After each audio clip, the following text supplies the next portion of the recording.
সেনা, নৌ ও বিমান বাহিনীর কর্মকর্তাদের ম্যাজিস্ট্রেসি ক্ষমতা দ্বিতীয়বারের মতো আগামী ১৪ জানুয়ারি থেকে আরও ৬০ দিন বাড়ানো হয়েছে।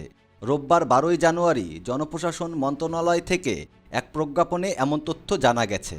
এতে বলা হয়, বাংলাদেশ সশস্ত্র বাহিনীতে কর্মরত সেনাবাহিনীর ক্যাপ্টেন তদূর্ধ্ব সমপদমর্যাদার কমিশন কর্মকর্তাদের সারা বাংলাদেশে বিশেষ নির্বাহী ম্যাজিস্ট্রেটের ক্ষমতা অর্পণ করা হলো।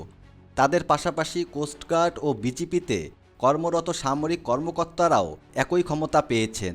এই ক্ষমতা প্রজ্ঞাপনের তারিখ থেকে ৬০ দিনের জন্য অর্পণ করা হয়।